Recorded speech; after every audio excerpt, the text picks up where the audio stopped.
নীলিমার মনটা আজ একটু ক্ষুব্ধ হয়ে আছে, তার কারণ মেহেরিন তাকে মা বলে ডাকেনি। নিজের ছেলের বউয়ের মুখ থেকে মা ডাকটা শোনার আশা করাটি কি অপরাধ? সবাই তো মা বলেই ডাকে। এদিকে নির্ঝরের বিয়ের 6 মাস হয়ে গেল, অথচ তার ছেলের বউ আজ অব্দি কিনা তাকে মা বলে ডাকেনি। একসাথে থাকে না তো কি, এইটুকু তো আশা করতেই পারতো সে।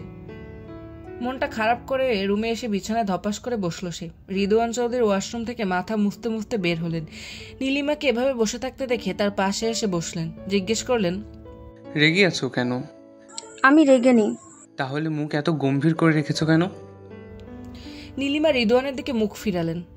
নীলিমার চোখ ছলছল করছে। রিদওয়ান নীলিমার মাথায় হাত রেখে বললেন, কি হয়েছে? মেহেরিন এসেছে। এতে মন খারাপ করার কি আছে? এতদিন তো বলতে আসে না কেন? অর্ণবকে একটু পাঠাই না কেন, আর আজ এমন করছো? নীলিমা মন খারাপ করে মাথা নিচু করে ফেলল। রিদওয়ান মাথায় হাত বোলাতে বোলাতে বলেন, মেহেরিন কিছু বলছে? নীলিমা মাথা নেড়ে না বলল। রিদওয়ান হেসে বলল, তাহলে এমন করছো কেন? আচ্ছা, তোমার মাকে আমি মা বলে ডাকিনি বলো? হ্যাঁ, তা তো ডেকেছো, কিন্তু এখানে এটার সম্পর্ক কি? নীলিমা মুখ ফিরিয়ে নিল। কথাটা কিভাবে বলবে? নিজের স্বামীকে এই কথাটা বলা একদমই বাচ্চামো লাগছে তার কাছে, কিন্তু তার মন বুঝছে তার মনে কি চলছে। ছেলের বউ মা বলে না ডাকাতে খুব কষ্ট হচ্ছে তার, আর এই কষ্ট অশ্রু জমাচ্ছে চোখে, কোনো এক সময় ঝরে পড়বে। রিদওয়ান যখন জানবে ছেলের বউয়ের মুখে মার ডাক শুনতে না পেরে সে কাঁদছে, তখন এক পাটি দাঁত বের করে হাসবে, লজ্জা লাগবে। তাই ঠিক করেছে বলবে না। নিজেকে শক্ত করে উঠে দাঁড়ালো। রিদওয়ান বলে উঠল, মেহেরিন তোমার মা বলে ডাকে না দেখে তোমার মন খারাপ, নীলিমা? থমকে গেল নীলিমা। রিদওয়ান মুচকি হেসে উঠে আসলো, তার সামনে দাঁড়ালো, আবারও নীলিমার মাথায় হাত রেখে বলল, দুর্বোকা, এটাতে মন খারাপ করার কি আছে? আজ ডাকেনি, একদিন তো ডাকবে। সময় চলে যাচ্ছে নাকি? স্বামীর যত্ন পেয়ে ভেঙে পড়ল নীলিমা, জড়িয়ে ধরল রিদওয়ানকে। কেঁদে উঠল সে, কান্নামাখা গলায় বলল, তুমি বুঝতে পারছো না আমার কতটা কষ্ট হচ্ছে। প্রথম দিন থেকে নিজের মেয়ে হিসেবে দেখি ওকে, ছেলের বউ না, নিজের মেয়ে ভাবি।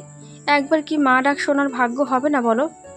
মেয়ে যখন ভাবো, তাহলে মেয়েকে বুঝতে চেষ্টা করো। মেয়েটা তো ছোট থেকে মায়ের আদর পায়নি, এখন তার কাছে এসব একটু নতুন তো লাগবেই। নীলিমা মুখ তুলল। রিদওয়ান তার চোখের জল মুছে দিল। নীলিমা মুখ খুলে বলল, তুমি ঠিক বলছো বোধহয়, আমি একটু তাড়াহুড়ো করছি। এই তো বুঝতে পেরেছে। রিদওয়ান কিঞ্চিত হেসে বলল, আমার দেখা তুমিই প্রথম শাশুড়ি যে কিনা ছেলের বউয়ের মুখে মা ডাক শুনতে পারেনি বলে স্বামীকে জড়িয়ে ধরে কাঁদছে। তুমি মজা নিচ্ছ? হ্যাঁ, নিচ্ছি। অর্ণবেশে যদি দেখে তোমাকে এইভাবে কাঁদতে, তাহলে কথাটা নির্ঝরের কানে পৌঁছাতে সময় লাগবে না। এখন তোমার ছেলে কিসিস, এটা তো তুমি জানোই নিশ্চয়ই। আচ্ছা, কান্না থামাও, মুখে চোখে জল দাও, আমি একটু ওদের সাথে দেখা করে আসি, ঠিক আছে? নীলিমা মাথা নেড়ে সম্মতি জানালো। রিদওয়ান তার গালে হাত রাখলো, আশ্বাস দিল। শ্বশুর শাশুড়ির কথা শুনে দরজার আড়ালে দাঁড়িয়ে দীর্ঘশ্বাস ফেলল মেহেরিন। হেঁটে চলে গেল সেখান থেকে। সে অবশ্য আড়ি পাতেনি, এসেছিল নীলিমার সাথে কথা বলতে। দরজা খোলা থাকায় সব কথাগুলো কানে। খুব অদ্ভুত লাগছে নিজের কাছে। এমন অনেক মেয়ে আছে যারা কিনা শাশুড়ির ভালোবাসা পাওয়ার জন্য আকুল হয়ে থাকে, সেখানে কিনা তার শাশুড়ি তাকে ভালোবাসার জন্য এভাবে কাঁদছে। নিজেকে খুব অপরাধী লাগছে, কারণ একদিন তাদের আরও কাঁদিয়ে চলে যাবে সে। তখন তাদের কতটা কষ্ট হবে এটা সে বুঝতে পারছে। প্রিয় মানুষ হারানোর কষ্ট জানে সে, অভিজ্ঞতায় আছে বলা যেতে পারে। তাই নিজে কারো প্রিয় মানুষ হতে চায় না। নির্ঝর দৌড়ে যাচ্ছে অর্ণবের পিছনে। অর্ণব পুরো ঘরে জুড়ে ছোটাছুটি করছে। সোফায় বসে রিদওয়ান তাদের কাণ্ড থেকে এসে অস্থির। রান্নাঘরে রাতের খাবার বানাতে ব্যস্ত নীলিমা। ছেলে আর ছেলের বউ এসেছে এতদিন পর, নিজের হাতেই খাবার বানাবে সে। মেহেরিন এসে দাঁড়ালো রান্নাঘরে, হাত বাড়ালো নীলিমার কাজে। নীলিমা তার দিকে তাকিয়ে মুচকি হাসলো। মেহেরিন সবজি কাটতে কাটলে বলে উঠল, খুব রাগ হয় না আপনার আন্টি? নীলিমা অবাক হয়ে বলল, কেন? মেহেরিন নিচের দিকে তাকিয়ে বলল, এই যে আপনাকে আন্টি বলে ডাকি তাই।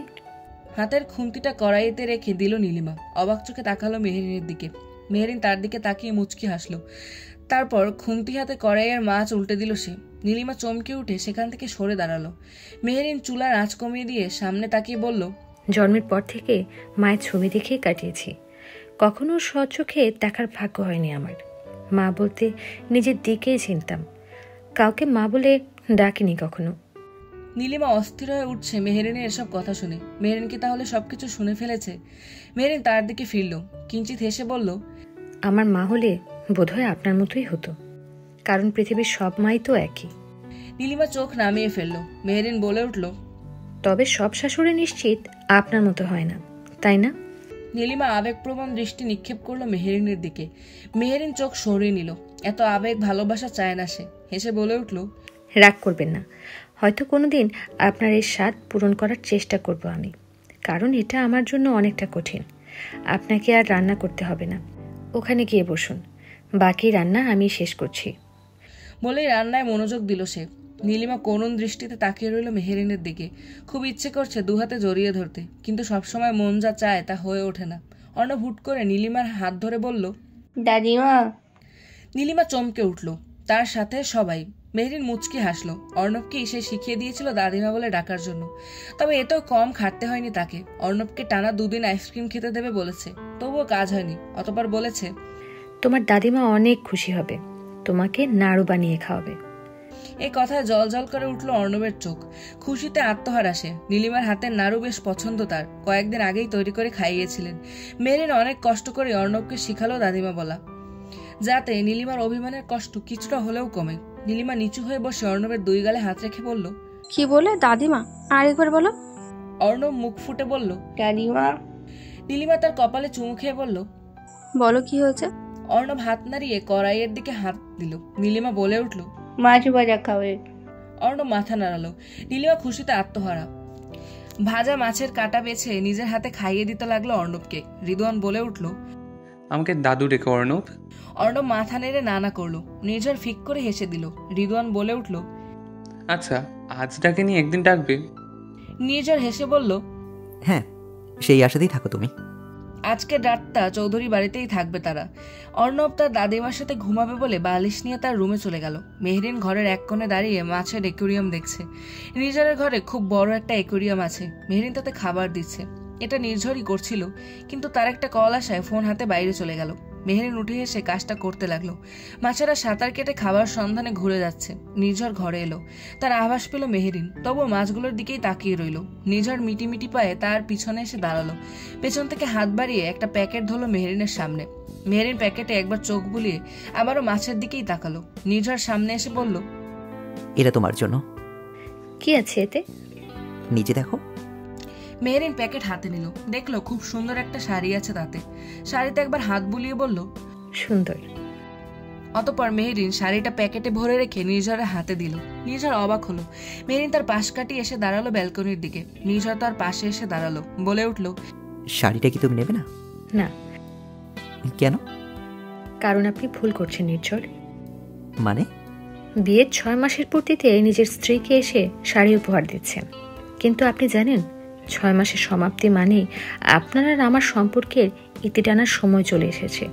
মেহু, আমি তোমাকে ভালোবাসেন? নির্ঝরের দিকে তাকিয়ে কিঞ্চিত হেসে বলল, আপনি ভালোবেসে ফেলেছেন আমায়?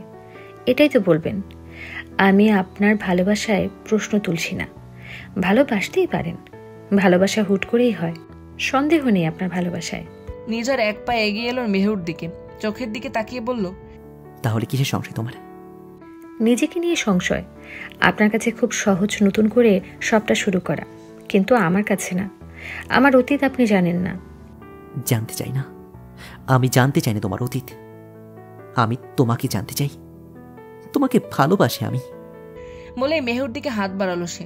মেহেরি নির্ঝরের হাত থামিয়ে দিল। হেসে বলে উঠল, আপনি আমার সাথে 1 বছর থাকবেন বলেই অর্ণবকে এভাবে আগলে নিতে পেরেছেন, কারণ আপনি জানেন 1 বছর পর আর তাকে সহ্য করতে হবে না। তার কাছে সম্পর্ক রাখার জন্য জোরও করতে হবে না। তাই ওর সাথে আপনি এখন এতটা কমফোর্টেবল। কিন্তু নির্ঝর, যদি কথাটা সারা জীবন একসাথে থাকার আসতো, তাহলে হয়তো আপনি মানতে নারাজ। কেউ পারে না অন্যের সন্তানকে নিজ সন্তান বলতে। নির্ঝর গম্ভীর মুখে তাকিয়ে রইল। কথা শেষ হতেই বলে উঠল, আমি রাজি। মেহেরি নির্ঝরের দিকে ফিরল। নির্ঝর বলে উঠল, আমি রাজি তোমার সঙ্গে সারা জীবন কাটাতে, অর্ণবের সঙ্গে সারা জীবন কাটাতে। কোনো শর্ত, কোনো সংশয় থাকবে না এখানে। মেহেরিন মুচকি এসে বলল, নির্ঝর, বলাটা খুব সহজ। মানুষ যখন ভালোবাসে তখন তার কাছে সবকিছুই সহজ বলে মনে হয়, কিন্তু বাস্তব তার চেয়েও ভয়ানক। মেহু, তুমি আমাকে এতটা অবিশ্বাস করো? এটা অবিশ্বাস না নির্ঝর, এটাই বাস্তব। কাল আপনার আর আমার সন্তান এলে তখন মাঝখানে আমার অর্ণবী অনাদর পাবে। আমি তখন না হতে পারবো একজন ভালো মা, আর না একজন স্ত্রী। এখন লোক দেখানো বলে আমরা এটা খুব ভালো করছি, কিন্তু যখনই তা সত্যি হবে তখন এটা তার চেয়েও খারাপ হবে। আপনি এখন বলছেন হবে না, কিন্তু আমি জানি তখন এটাই হবে। অতঃপর মেহেরিন যেতে নিল। নির্ঝর তার সামনে এসে দাঁড়ালো, শীতল গলায় বলে উঠল, কারণ শুধু একটা না, আরও আছে। মেহেরিন শব্দ করে শ্বাস ফেলে বলল, ঠিক ধরেছেন, আরও কারণ আছে, আর তা হলো আমার ভয়াবহ অতীত, যার কারণে আমি ভালোবাসতে ভয় পাই। কাউকে নতুন করে ভালোবাসা এখন আমার পক্ষে আর সম্ভব না। বলেই পাশ পেরিয়ে যেতে নিল মেহেরিন। নির্ঝর তার হাত ধরে নিল, বলে উঠল, একবার সুযোগ দিয়ে দেখো, আমি কথা দিচ্ছি মেহ। মেহেরিন শব্দ করে হাসলো। নির্ঝর হাতখানা ছাড়িয়ে দিয়ে বলল, সুযোগ আর না নির্ঝর। বলেই চলে এলো সেখান থেকে। নির্ঝর দাঁতে দাঁত চেপে আকাশের দিকে তাকিয়ে রইল। ব্যালকনির গ্রিলটাকে মুঠো করে নিল হাতে। বুকের বাঁ পাশে ব্যথা করতে লাগলো। ঠোঁট কামড়ে দাঁড়িয়ে রইল নির্ঝর। না, এত সহজে হেরে যাবে না সে। তার ভালোবাসা মেহেরিনকে বোঝাবে, সে বোঝাতেই হবে। কনফারেন্স রুমে নীরবের প্রেজেন্টেশন দেখছো মেহেরিন, সে একাই এসেছে। কনফারেন্স রুমে নীরবের প্রেজেন্টেশন দেখছে মেহেরিন, সে একাই দেখছে। নীরব তাকে সবটা দেখিয়ে তারপর মিটিংয়ে প্রেজেন্ট করবে। মেহেরিন খুব মনোযোগ দিয়েই দেখছে সবটা। টেবিলে থাকা ফোনটা কেঁপে উঠল। নীরব থেমে গেল। মেহেরিন তাকিয়ে দেখলো আননোন নম্বর। নীরবের দিকে তাকিয়ে হাতে নিল ফোনটা। রিসিভ হতে কানে দিল, কিন্তু ওপাশ থেকে কোনো আওয়াজই পেল না। মেহেরিন বলে উঠল, হ্যালো। ওপাশ থেকে এখনো কোনো আওয়াজ এলো না। মেহেরিন দাঁড়িয়ে গেল, বলে উঠল, কে বলছেন? মেহেরিন, বর্ষা খান। গলার আওয়াজ শুনে চেয়ার আঁকড়ে ধরলো মেহেরিন। নীরব ভ্রুকুচকে তাকিয়ে রইল মেহেরিনের দিকে। ওপাশ থেকে বলে উঠল, না, এখন তো আবার চৌধুরীর নামটাও লাগিয়েছো। মেহেরিন বলল, আপনি? যাক, চিনতে পেরেছো তাহলে। মেহেরিন সোজা হয়ে দাঁড়ালো, শক্ত গলায় বলে উঠল, আমাকে হঠাৎ মনে পড়লো যে। কি করবো বলো, তুমি কাজটাই এমন করলে। মেহেরিন ভ্রু কোচকালো। ওপাশ থেকে বলে উঠল, কি ভাবলে আমার হাত থেকে একটা প্রজেক্ট নিয়ে নিলে আমাকে শেষ করে দিতে পারবে? মেহেরিন বাঁকা হাসলো, বলল, এটা তো শুরু মিস্টার রাফি মল্লিক। এরপর আরও অনেক কিছুই ঘটবে যা আপনার ধারণার বাইরে। কি দরকার বলো ঝামেলা করে? সংসার আছে, সেটা নিয়েই থাকো। মনে হচ্ছে রাফি মল্লিক বেশ ভয় পেয়েছে। এত বড় ব্যাপার না হলে রাফি মল্লিক নিজে অবশ্যই আমাকে ফোন করতো না। যাই হোক, এটা আপনার সমাপ্তির শুরু রাফি মল্লিক, এটা মাথায় রাখবেন। ভুল করেছো মেহরিন। ভুল তো আমি সেদিন করেছিলাম, যেদিন দিকে দ্বিতীয়বারের মতো আপনার কাছে পাঠিয়েছিলাম। সে ভুলের মাসুল এখনো দিতে হচ্ছে আমায়। কিন্তু তুরবে তাস তো আমার কাছে। মানে? অর্ণব, তোমার সব কিছু মনে রেখো, সে কিন্তু আমারই সন্তান। তোমার কাছ থেকে তাকে কেড়ে নিতে সময় লাগবে না আমার। আমার অর্ণবকে নিয়ে একটা কথাও বলবেন না। আর যাই হোক, আদালত কখনো মায়ের খুনির কাছে তার সন্তানকে রাখতে চাইবে না, বলো? অর্ণবকে মাঝখানে আনলে আপনার যে কী অবস্থা আমি করব আপনি ধারণাও করতে পারছেন না। আচ্ছা যাও, ধারণা করব না, সারপ্রাইজ ভেবে নেব। এমনিতেও আই লাভ সারপ্রাইজ। খেয়াল রেখো নিজের আর অর্ণবেরও। কেটে গেল ফোনটা ছুঁড়ে ফেললো মেহেরিন। চিৎকার করে উঠল। নীরব কাছে এসে থামাতে চাইল তাকে। মেহেরিন মারাত্মক রেগে আছে। রাগে তার পুরো শরীর কাঁপছে। রাফির প্রত্যেকটা কথা তার গায়ে কাটার মতো বাজছে। পাশে থাকা চেয়ারটাকে ছুঁড়ে ফেললো মেহেরিন। নীরব থমকে দাঁড়িয়ে গেল। টেবিলের সবকিছু ওলট পালট করে দিচ্ছে মেহেরিন। জোরে চিৎকার করে বলছে, ছাড়বো না আমি। আমার অর্ণবের কিছু করলে শেষ করে দেব আমি। সব কিছু শেষ করে দেব আমি, সব কিছু। নীরব দৌড়ে আসলো। মেহেরিন আর একটা চেয়ার ধরতেই তার হাত ধরে ফেললো। তাকে শান্ত করার চেষ্টা করলো। মেহেরিন তার দিকে তাকালো। নীরব তাকিয়ে দেখলো মেহেরিনের দু চোখে রাগে লাল হয়ে আছে। পুরো শরীর কাঁপছে। শরীরটাও একটু গরম গরম লাগছে। মেহেরিন বলে উঠল, অর্ণব আমার, শুধু আমার। বল অর্ণব শুধু আমার ছেলে। হ্যাঁ হ্যাঁ মেহু, অর্ণব শুধু তোর ছেলে, শুধু তোর। তুই জানিস ও আমাকে কি বলেছিল? ওনাকে কেড়ে নিবে আমার অর্ণবকে। আমি ছেড়ে দেবো না ওকে। আমার অর্ণবের কিছু করলে আমি ছেড়ে দেবো না ওকে। কিভাবে বললো এটা? কিভাবে? মেহেরিনের উৎপাত বেড়ে গেল। নীরব তাকে থামানোর জন্য দুগালে হাত রাখলো। চোখে আশ্বাস দিয়ে বলল, কিছু করতে পারবে না, কিচ্ছু না। আমি বললাম তো তোকে, রাফি কিছু করতে পারবে না, তুই শান্ত হ। মেহেরিন শান্ত হলো। নীরব তাকে আগলে নিল। মেহেরিনের চিৎকারে বাইরের সব স্টাফ এসে জমলো। নির্ঝর দৌড়ে এসে কেবিনে ঢুকলো। এসে দেখলো নীরব মেহুকে জড়িয়ে ধরে আছে। নির্ঝর থমকে দাঁড়িয়ে রইল শুধু। মেহেরিনের পিয়ে এসে সব স্টাফকে সরিয়ে দিল। নীরব মেহেরিনকে চেয়ারে বসালো, মাথায় হাত রেখে ভরসা দিল। গ্লাসে পানি ঢেলে তার হাতে দিল। নির্ঝর দাঁতে দাঁত চেপে দাঁড়িয়ে তা দেখছে। হঠাৎ করে খেয়াল করলো নীরব মেহেরিনের চুলের দিকে হাত ভাড়াচ্ছে। মনে হলো চুলগুলো কানে গুঁজে দেবে। নীরব হাত ভাড়াতেই নির্ঝর এসে তার হাত ধরে ফেললো। নীরব নির্ঝরের দিকে তাকালো। নির্ঝর তার হাত সরিয়ে ফেললো। হাঁটু গেড়ে বসলো মেহেরিনের সামনে। মেহু ঘেমে একাকার, কপালে বিন্দু বিন্দু ঘাম। নির্ঝর তার চুলগুলো কানে গুঁজে দিল। মেহেরিন এখনো ঘন ঘন নিঃশ্বাস নিচ্ছে। নির্ঝর বলে উঠল, বাসে যাও যাক। মেহেরিন মাথা নাড়ল। নির্ঝর মেহেরিনের হাত শক্ত করে ধরলো। মেহেরিন দাঁড়িয়ে বলল, আমার ফোন। নীরব হাত বাড়িয়ে ফোন দিল। নির্ঝর রেগে তার হাত থেকে ফোনটা কেড়ে নিল। অতঃপর মেহুর হাত ধরে তাকে বের করিয়ে আনলো। মানসিকভাবে অনেকটা অসুস্থ মেহেরিন। গাড়ির কাছে আসতেই অর্ণবের জন্য জোরাজোরি শুরু করলো। নির্ঝর উপায়ন্ত না পেয়ে তাকে চৌধুরী বাড়িতে নিয়ে এলো। নীলিমা হৃদয়নের সাথে খেলছিল অর্ণব। মেহেরিন যেতেই দৌড়ে তার কাছে চলে এলো সে। মেহু তাকে আঁকড়ে ধরলো। শুধু তাই না, কোলে করে একরকম গাড়ির কাছে চলে এলো। নীলিমা হৃদয়ান দুজনেই অবাক। নির্ঝর বলে উঠল, আমি পরে বলছি সব। মেহু এখন একদমই সুস্থ না। বলেই গাড়ির কাছে এসে দেখলো মেহেরিন অর্ণবকে আঁকড়ে ধরে পেছনের সিটে বসে আছে। বারবার মাথায় হাত বুলিয়ে যাচ্ছে। নির্ঝর জনকে গাড়ি স্টার্ট করতে বলে ড্রাইভিং সিটের পাশে বসলো। বাড়িতে আসতেই অর্ণবকে নিয়ে ঘরে চলে গেল মেহু। বিছানায় বসিয়ে দিল। নির্ঝর দৌড়াতে দৌড়াতে এসে দেখে মেহু অর্ণবের হাত দুটো ধরে হু হু করে কাঁদছে। ছোট অর্ণব ফ্যাল ফ্যাল করে তাকিয়ে দেখছে। বুঝতে পারছে না কিছু। মনে হয় এখনই কেঁদে দেবে। নির্ঝরের চোখের কোণে অশ্রু জমলো। মেহেরিনকে এভাবে কাঁদতে দেখে খুব কষ্ট হচ্ছে তার। কেন কাঁদছে, কি কারণে কাঁদছে, কিছুই জানে না সে। হেঁটে এসে দাঁড়ালো মেহেরিনের কাছে। নির্ঝরকে দেখে অর্ণব বলে উঠল, ড্যাডি। মেহেরিনের বোধ হলো। দ্রুত চোখের জল মুছে উঠে দাঁড়ালো। কিছু না বলেই দ্রুত চলে গেল। নির্ঝর বসে অর্ণবের কপালে চুমু খেয়ে বলল, মাম্মির কিচ্ছু হয়নি, শুধু একটা দুঃস্বপ্ন দেখেছে, বুঝলে? অর্ণব মাথা নেড়ে না না করলো। দুঃস্বপ্ন কি তা সে জানে না। অর্ণব তাকে কোলে বসিয়ে বল, কিছু না, যখন তুমি বড় হবে তখন জানবে। কিন্তু একটা কথা মনে রাখবে, মাম্মিকে কখনো কষ্ট দেবে না।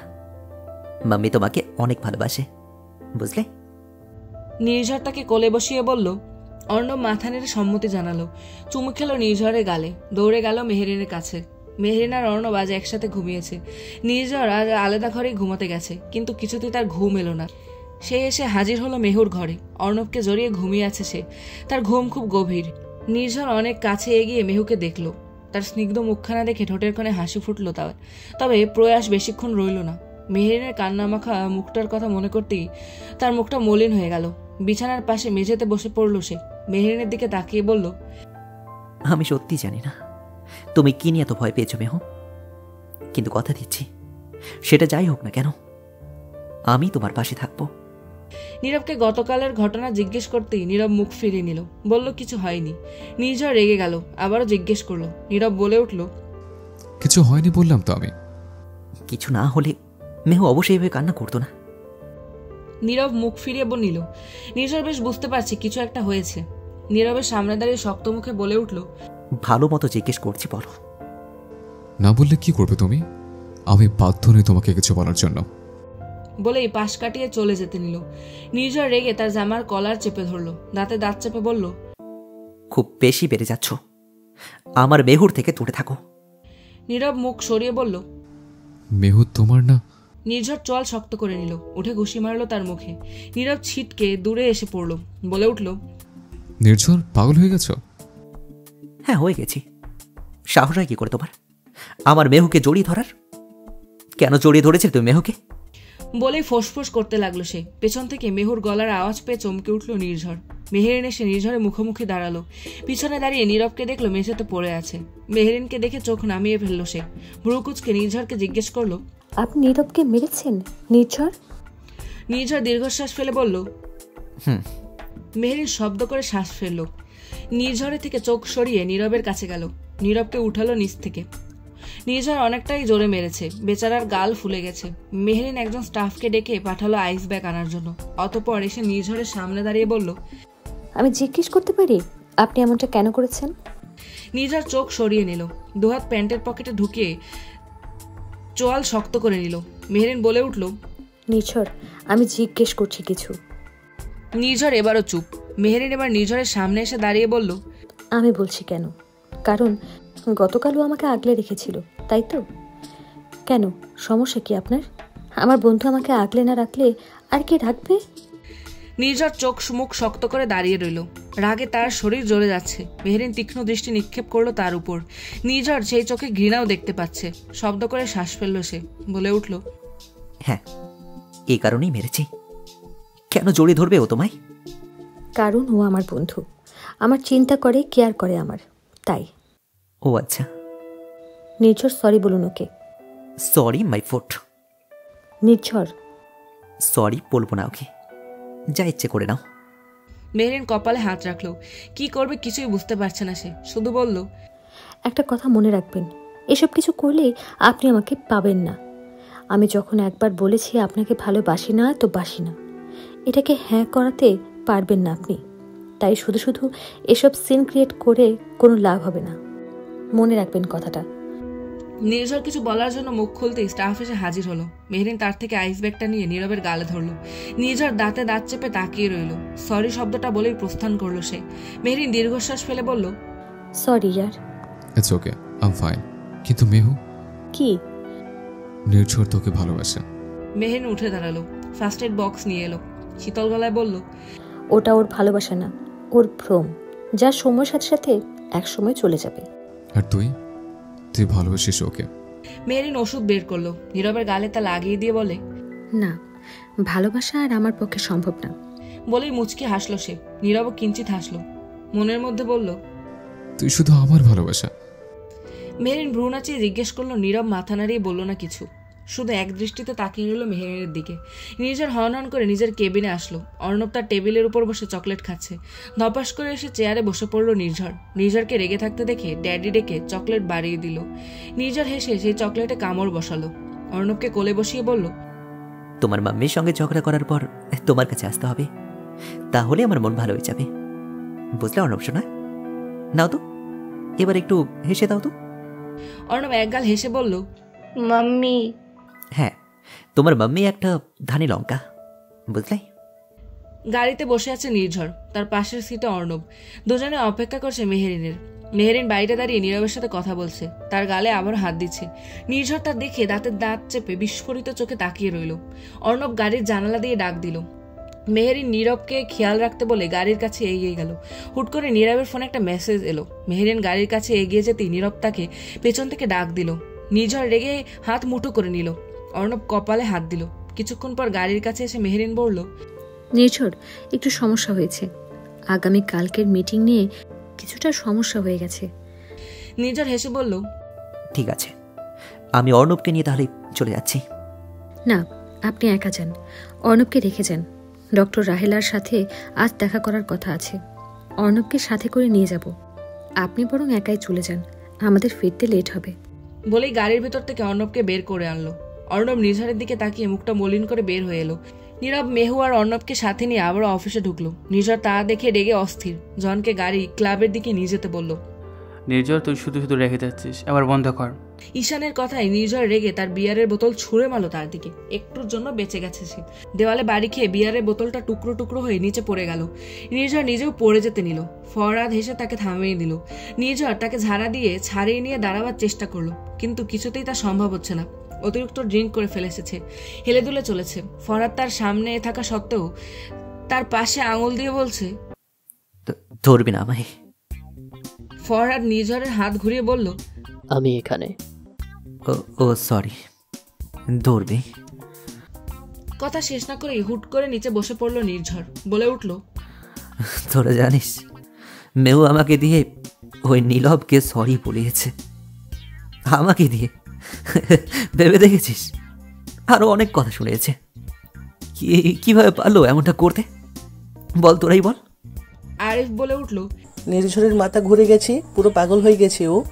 নির্ঝর রেগে উঠে দাঁড়াবার চেষ্টা করলো, কিন্তু আবারও পড়ে যেতে নিল। ফরহাদ তাকে ধরলো। নির্ঝর চিৎকার করে বলল, ওই ব্যাটা পাগল, তুই পাগল, তোর 14 গোষ্ঠী পাগল, আমাকে কেন পাগল বলছিস তুই? ঈশান মিনমিনিয়ে বলল, আমি আর কিছু বলছি না। আরিফ ওর দিকে তাকিয়ে আফসোস করে মাথা নাড়ালো। ফরহাদ নির্ঝরকে টেনে বলল, আচ্ছা আমিও পাগল ভাই, এখন চল। ছাড় আমায়, বলছি আমি যাব না, আজ আমি কোথাও যাব না। বলে হাত ছাড়িয়ে নিল। ফরহাদ, আরিফ, ঈশান ওরা তিনজনই কোনো কিছু করেই তাকে বের করে আনতে পারলো না। নির্ঝর আবারও বিয়ারের বোতলে হাত দিল। আরিফ ফরহাদকে ডেকে বলল, বাইরে আয় শোন। তিনজন বাইরে এলো। ঈশান বলে, নির্ঝর আজ পড়েই গেছে। আরিফ বলে উঠল, মেহেরিনকে কল করব। পাগল নাকি তুই?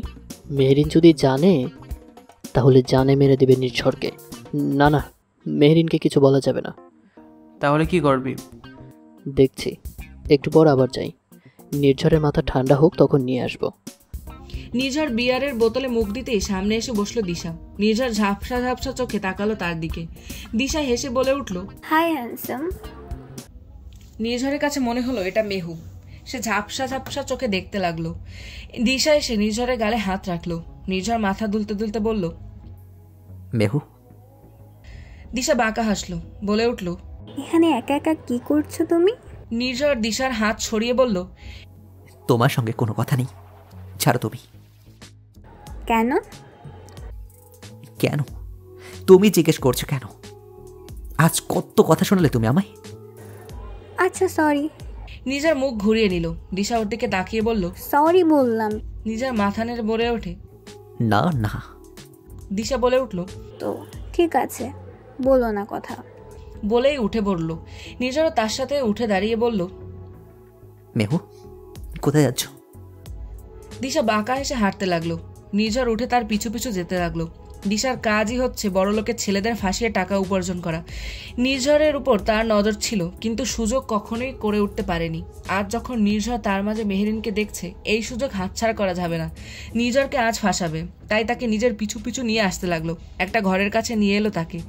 নির্ঝর এর মাঝেই দিশার হাত ধরে দরজার সাথে ঠেকালো, বলে উঠল, আমাকে ছেড়ে কোথায় যাচ্ছ তুমি মেহু? কোথাও না, এই তো এখানেই আছি আমি। নির্ঝর। নির্ঝর কথা বলতে বলতে হেলে দুলে পড়ে যেতে নিল। দিশা তার হাত দুটো নিজের কোমরে ধরালো। নির্ঝরের গলায় নিজের হাত জড়িয়ে বলল, বলো কি চাও তুমি? নির্ঝর নেশালো চোখে তাকিয়ে রইল। হাত দিয়ে স্পর্শ করলো দিশার গাল। দিশা চোখ বন্ধ করে নিল। নির্ঝর অনেকটা কাছে এগিয়ে এলো দিশার গালে হাত রেখে ঠোঁটের দিকে এগিয়ে নিল সে।